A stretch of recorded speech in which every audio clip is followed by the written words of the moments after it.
I've always been an extreme sports person ever since I was little: mountain climbing, parasailing, scuba diving. Though I've always been an avid skier, I'd go upstate skiing at least 10 times a season, sometimes with friends, sometimes alone. My friend, who I always call Hugh, agreed to come upstate and go camping with me so we could do some backcountry skiing, which is basically skiing in the backcountry on unmarked or unpatrolled areas outside of a ski resort's boundaries. It was a 3-hour drive, then a decent amount of off-roading to get to where the hills were. I parked my truck at the bottom of a decent-looking area full of hills, but I also stopped there because I couldn't really drive out much further given that there were too many trees. Hugh and I then proceeded to unload the back of my truck of all our stuff, including ski gear and camping equipment. Then we hiked about a quarter mile, which was an incredible amount of work with all the stuff we were carrying. We found a perfect place to set up camp right near the bottom of an uphill and in a bit of a clearing between the trees. Setting up the tent and unloading our sleeping bags and equipment was the first priority. When all of that was done, we started our hike up the hill to scout the area. We did a decent amount of hiking, but we also got a lot of skiing in. At one point, Hugh and I lost each other while skiing down a bigger hill. I assumed I'd meet him at the bottom or just find him eventually.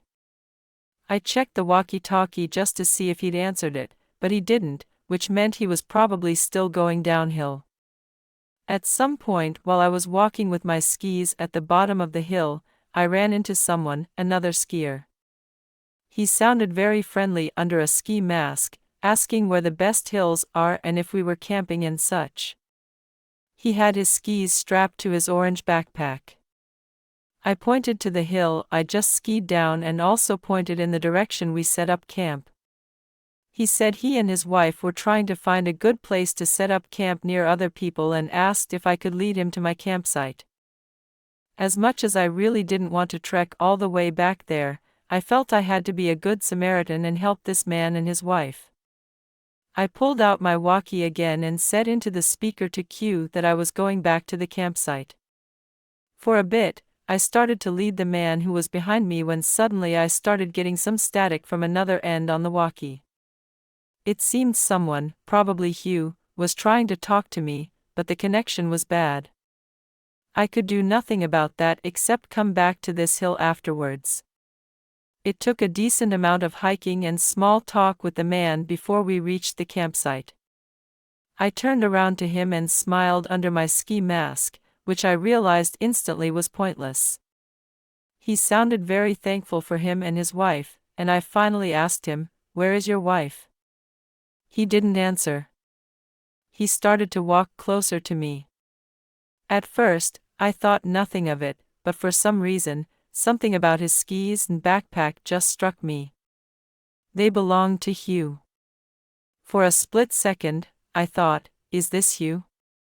Is he pranking me? But it wasn't possible, the voice was too different from Hugh.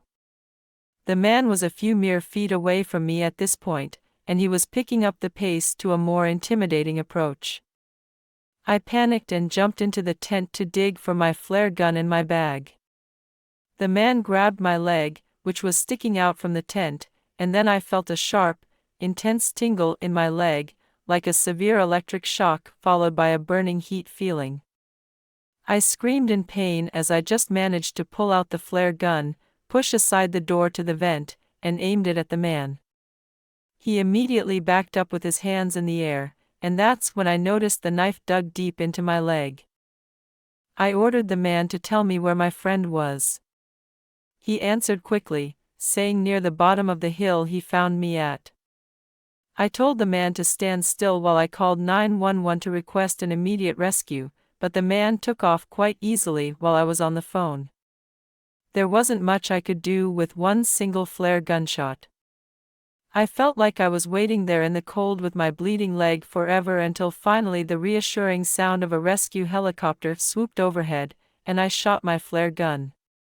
I cannot believe I was actually picked up by a helicopter, which helped locate my friend laying in the snow in the middle of the hill.